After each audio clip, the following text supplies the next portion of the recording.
A jornada de Elias, os 14 degraus da fé que não se dobra. O sol caía sobre as colinas de Cafarnaum como um manto de fogo quando Elias, um pescador de mãos calejadas e olhar cansado, arrastou sua rede vazia pela terceira vez naquela manhã.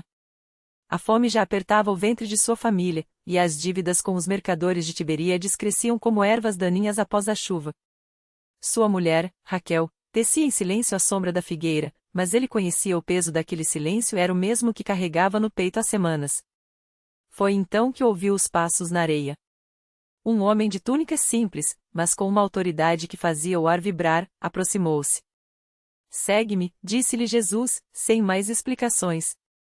Elias hesitou. Como deixar as redes, a família, a segurança frágil que ainda tinha? Mas algo em aquele olhar firme como as raízes do cedro do Líbano o fez soltar a corda e seguir. Os dias que se seguiram não foram fáceis. A fé, descobriu Elias, não era um porto seguro, mas um caminho de pedras afiadas onde cada passo exigia uma escolha.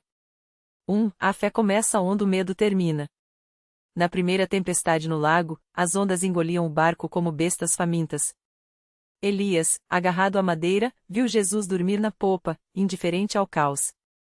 Mestre, não te importa que morramos? Gritou, a voz quebrada pelo pânico. Quando Jesus acalmou o vento com uma palavra, Elias entendeu, a fé não era a ausência do medo, mas a coragem de confiar quando o medo urra mais alto. 2. A oração é o fôlego da alma. Em Betânia, Elias viu Jesus afastar-se antes do amanhecer para orar. Por que buscar a solidão se o Pai já sabe de tudo? Perguntou. Porque a oração não é para informar Deus, mas para alinhar nosso coração ao seu, respondeu o Mestre. Elias aprendeu que, nos dias mais escuros, ajoelhar-se não era fraqueza, mas o ato de recarregar a lâmpada da esperança. 3. As provações são o cadinho da fé. Quando Lázaro adoeceu e Jesus demorou a chegar, Maria e Marta choraram. Se estivesses aqui, ele não teria morrido. Elias também questionou.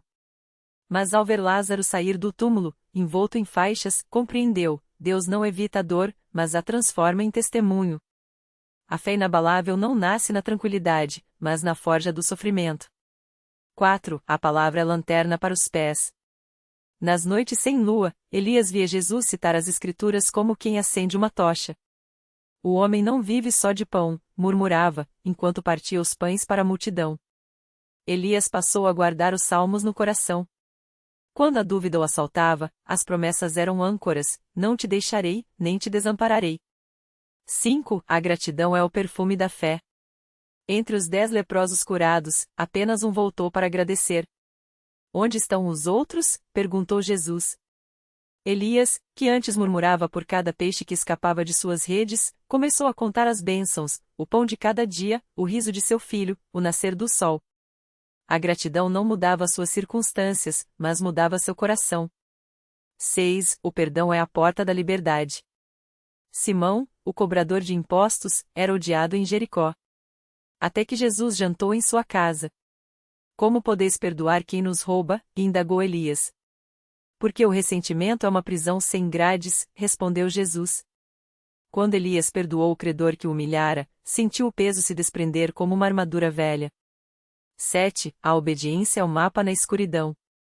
Lança a rede do outro lado, disse Jesus, quando a pesca parecia impossível.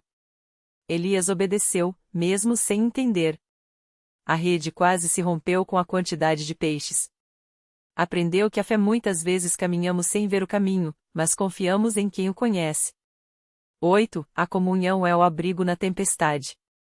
Na última ceia, Jesus partiu o pão e disse, fazei isto em memória de mim. Elias entendeu que a fé não era um fardo solitário. Na sinagoga, ao lado dos irmãos, até as dúvidas pareciam menores. Juntos, eram como brasas que se mantêm acesas. 9. A esperança é a semente do milagre.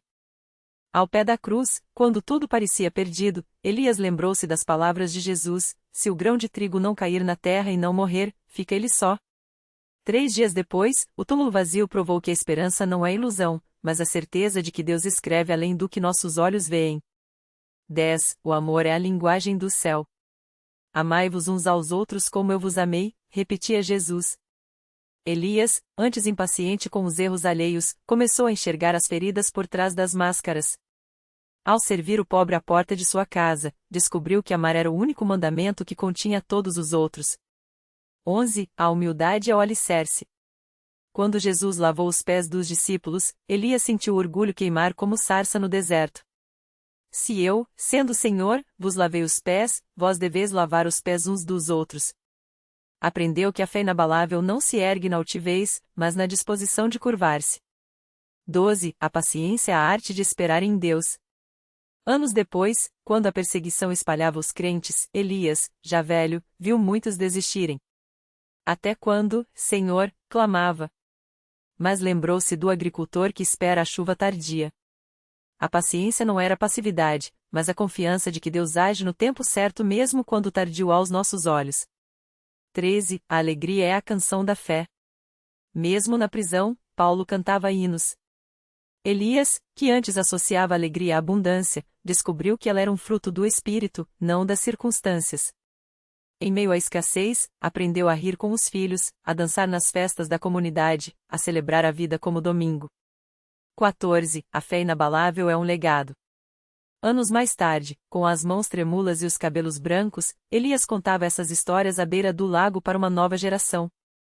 Não falava de teorias, mas de cicatrizes e milagres. A fé não é um escudo contra a dor, dizia, mas a certeza de que, no fim, todas as lágrimas serão enxugadas.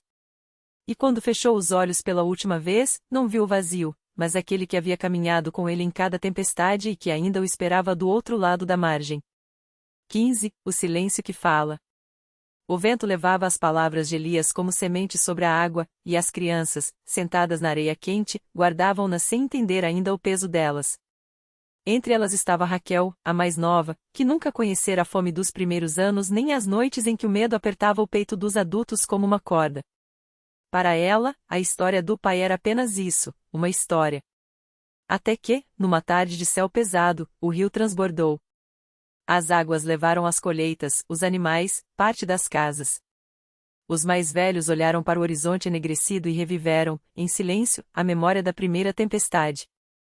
Mas Raquel, com os pés afundados na lama, não chorou. Em vez disso, ergueu a voz trêmula, mas firme e começou a cantar. Não era um hino aprendido, mas uma melodia que brotava de um lugar que ela não sabia nomear. E, um a um, os outros se juntaram a ela, até que o lamento se transformou em algo maior que a perda. 16. As pedras que falam. Anos depois, quando Raquel já era mãe, seu filho mais velho encontrou uma pedra lisa à beira do lago, com marcas que pareciam letras desgastadas pelo tempo. O que está escrito aqui? Perguntou, passando os dedos sobre os sulcos. Ela sorriu e respondeu, é uma palavra que só o coração lê. Era a mesma pedra que Elias, ainda jovem, havia segurado nas mãos enquanto orava pela chuva. A mesma que, décadas antes, servirá de travessa para o pão partido entre estranhos. E agora, como se o tempo fosse um círculo, ela voltava às mãos de quem precisava lembrar, a fé não se herda como um objeto, mas como um fogo que se passa de mão em mão, mesmo quando as cinzas ainda estão quentes. 17. O último barco. Na velhice, Raquel viu o lago secar. Não pela seca, mas porque o mundo além das montanhas havia mudado, as pessoas não precisavam mais de água para viver, diziam, bastava apertar um botão. Os jovens partiam em barcos de metal, prometendo voltar, mas poucos retornavam. Até que um dia, só ela ficou. Sentada na beira do que já fora água, Raquel fechou os olhos e ouviu o eco de vozes antigas, o riso de Elias, o choro das crianças, os salmos murmurados à noite. Então, quando o último barco partiu sem ela, não se sentiu abandonada. Porque sabia que algumas coisas não se perdem no tempo, a fé que move montanhas, a alegria que nasce no vazio, e a promessa de que, no fim, todas as margens se encontrarão. O vento soprava seco sobre as pedras nuas do leito do lago, levantando redemoinhos de poeira que dançavam como espíritos impacientes. Raquel não se mexeu. Seus dedos, nodosos e marcados pelo tempo, afagavam a madeira gasta de um pequeno baú que repousava ao seu lado. Dentro, guardava o que restava, uma concha que Elias lhe dera quando ainda eram crianças, um pedaço de pano bordado com os nomes dos que partiram, e uma chave enferrujada. Ninguém mais sabia o que ela abria. À noite, quando as estrelas se acendiam como velas esquecidas, ela ouvia o rangido das tábuas do cais abandonado. Não era o vento. Era o barco. O último barco não tinha partido, na verdade. Ele apenas se escondia entre as sombras, à espera. Raquel sabia disso porque, às vezes, quando o sono atraía, via sua silhueta escura deslizando sobre as pedras, como se ainda houvesse água para navegar. E nele, uma figura encapuzada remava sem fazer barulho, como se o tempo não passasse ali. Naquela manhã, ela decidiu não esperar mais. Com passos lentos, mas firmes, desceu até o cais e sentou-se na beirada, balançando as pernas como faziam as crianças antigamente. O barco apareceu então, emergindo da névoa que não existia. A figura encapuzada estendeu uma mão enrugada, e Raquel reconheceu, sem surpresa, os anéis de prata que Elias usava quando jovem. Você sempre chegou tarde, disse ela, sorrindo. Nunca é tarde para o que já estava escrito, respondeu a voz, familiar e distante como um eco. Ela embarcou sem olhar para trás. O barco não se moveu sobre a água, porque não havia água. Moveu-se sobre o nada, como se o lago ainda estivesse lá, como se tudo que se for ainda pudesse ser tocado.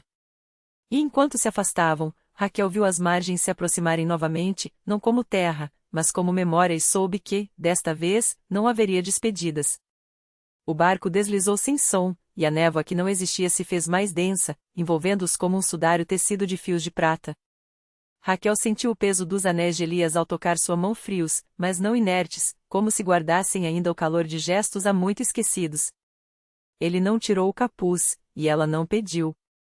Alguns rostos só se revelam quando já não há mais necessidade de nomes. Lembra da casa dos espelhos? Perguntou ele, e a voz era a mesma, mas a pergunta não. Raquel fechou os olhos. Lembrava. O corredor infinito onde cada reflexo mentia um pouco mais que o anterior, até que no fundo, onde a luz se quebrava em lascas, via-se não o próprio rosto, mas o de alguém que poderia ter sido. Elias sempre ria quando ela tentava alcançar aquele último vidro, como se soubesse que o segredo não estava em chegar, mas em continuar andando.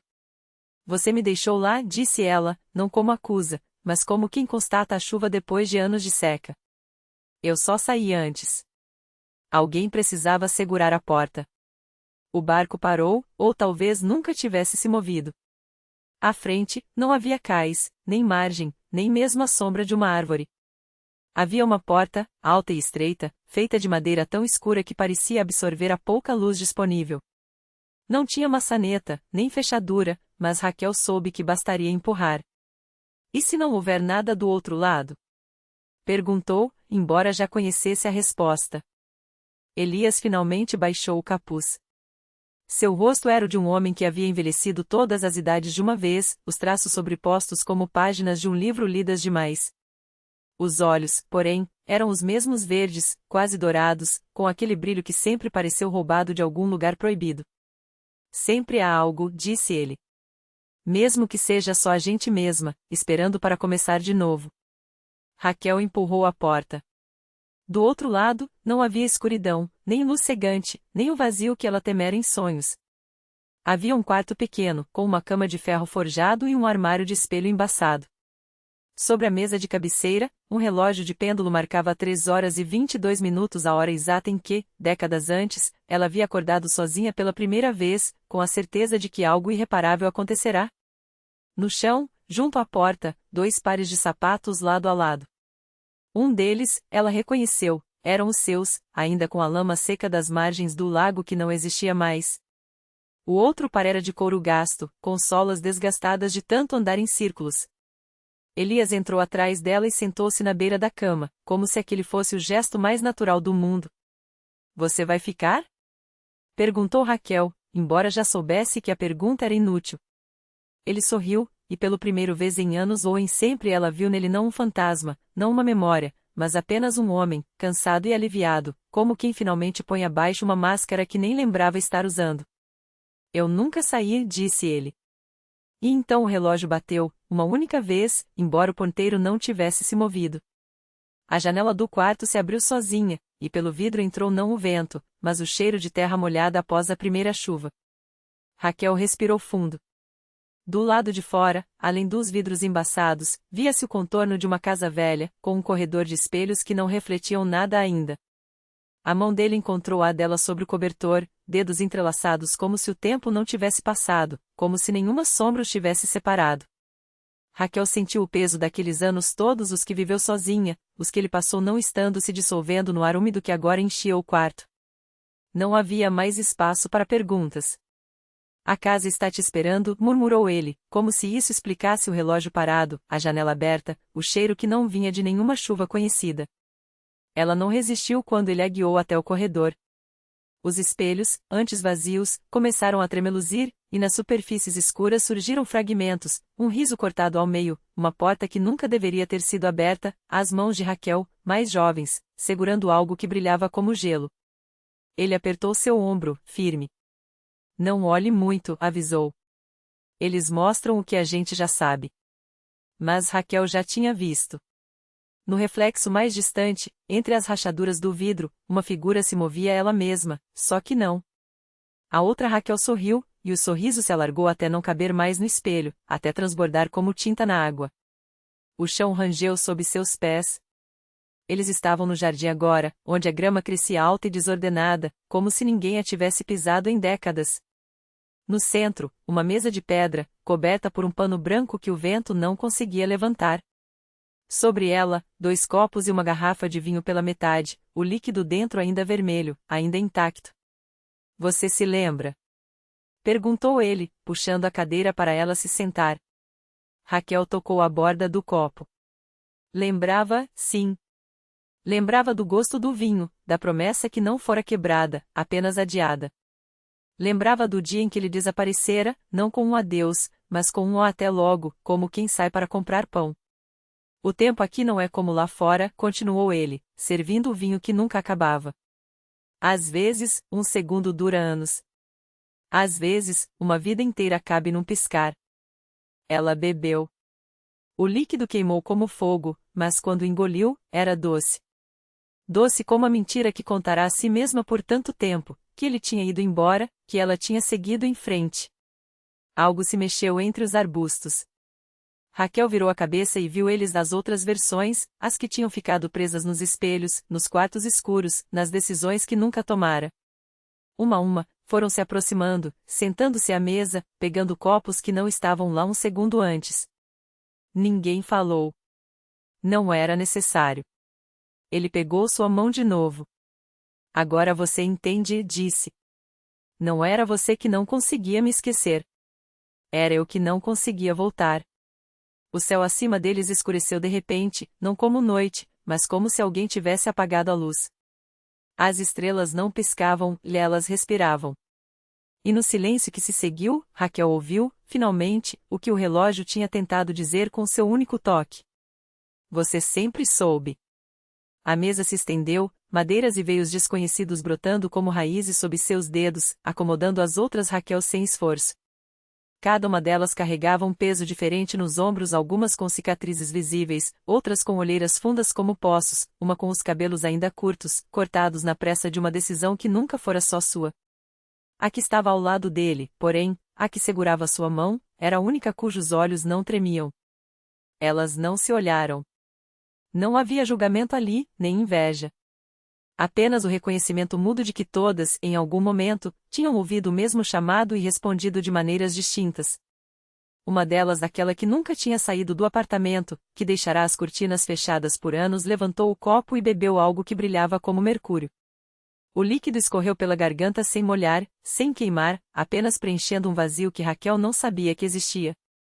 Você as convidou, murmurou ela, mais para si mesma do que para ele. Ele sorriu, e foi um sorriso que doeu. Não por malícia, mas porque era sincero demais, como se sua boca não estivesse acostumada àquela curva. Não foi eu. Foi você. O ar ficou denso, espesso como mel derramado. Raquel sentiu o peso das outras versões se inclinando para frente, suas respirações se misturando à sua. A que tinha ido embora, aquela que escolhera outro continente, outro nome, sussurrou algo em um idioma que Raquel não conhecia, mas entendeu, lembre-se da porta. E então ela lembrou. A porta não era de madeira nem de metal. Não tinha maçaneta, nem dobradiças. Era apenas um retângulo de sombra no meio do corredor do antigo apartamento, aquele que ela jurava não existir quando acendia a luz. Às vezes, quando passava por lá à noite, sentia um frio que não vinha do chão, mas de dentro dos próprios ossos. Uma vez, tinha encostado a mão na parede ao lado, e a tinta descascara como pele morta, revelando algo que pulsava por baixo. Você nunca abriu, disse ele, e sua voz era o som de uma chave girando devagar. Mas elas abriram. As outras Raquels assentiram. A que tinha se casado com outro homem, aquele de sorrisos fáceis e mãos que nunca tremiam, tocou o anel que ainda usava no dedo. O ouro estava preto, como seimado. Algumas de nós acharam que era um aviso, disse ela. Outras, uma saída. Raquel olhou para a própria mão, ainda entrelaçada na dele. A pele estava mais clara onde os dedos se tocavam, como se algo estivesse sendo apagado aos poucos. E o que é? Ele não respondeu. Em vez disso, inclinou a cabeça para o céu, onde as estrelas agora se moviam em espiral, desenhando algo que não era constelação, mas um mapa. Um caminho. Você sempre soube, repetiram as outras em coro. E ela soube. Não era sobre escolhas. Nunca tinha sido. Era sobre a coisa que latejava do outro lado da porta, que esperava em todas as versões dela, em todos os finais possíveis. Era sobre o fato de que, não importa por onde tivesse ido ou com quem tivesse ficado, aquela sombra a seguiria. Porque não era uma sombra. Era uma promessa. E promessas, Raquel finalmente entendeu, não são feitas para serem cumpridas. São feitas para serem lembradas.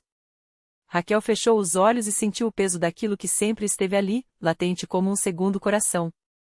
As vozes das outras, suas outras, se dissiparam no ar, não como eco, mas como fôlego que se esvai depois de uma longa corrida. Não havia mais medo. Não havia mais dúvida. Quando os abriu, o caminho no céu já não era um mapa, mas uma porta. Não de madeira ou metal, mas de algo mais antigo, uma membrana fina entre o que era e o que sempre seria. Ela estendeu a mão e, antes que seus dedos a tocassem, soube que não haveria travessia. Não dessa vez. Não assim. A sombra, a promessa, se desenrolou a seus pés como fumaça viva, quente contra a pele descalça. Não era um monstro. Não era um castigo. Era o que restava de todas as versões dela que haviam tentado fugir, que haviam tentado esquecer. Era a marca de algo escrito muito antes de seu nascimento, em uma língua que o tempo apagara, mas que o corpo lembrava. Ela se ajoelhou e deixou que a sombra a envolvesse. Não doía. Era como mergulhar em água escura depois de uma queimadura, alívio, finalmente. Quando se levantou, as estrelas haviam voltado aos seus lugares, fixas e indiferentes. A pele de seus dedos já não tinha mais aquelas manchas claras. Não porque a marca tivesse sumido, mas porque, pela primeira vez, ela a reconhecia como parte de si. Na bolsa, o objeto que ele lhe dera, aquele que nunca nomeara, agora era só um seixo liso, quente ao toque. Ela o guardou no bolso, não como relíquia, mas como lembrança de que algumas coisas não precisam de nome para serem verdadeiras. Caminhou de volta para a cidade, onde as luzes tremeluziam sem saber de nada. Não havia mais pressa. Não havia mais porta. A promessa não era um destino, mas o próprio passo, o ritmo de quem carrega consigo, sem peso, o que não pode ser deixado para trás. E quando o vento trouxe o cheiro de chuva, Raquel sorriu. Não por alívio, mas porque, pela primeira vez, entendia, algumas coisas não são para serem cumpridas ou quebradas. São só para serem, como o céu, como a pele, como o silêncio entre duas respirações. Ela seguiu em frente. E o mundo, indiferente e belo, seguiu com ela.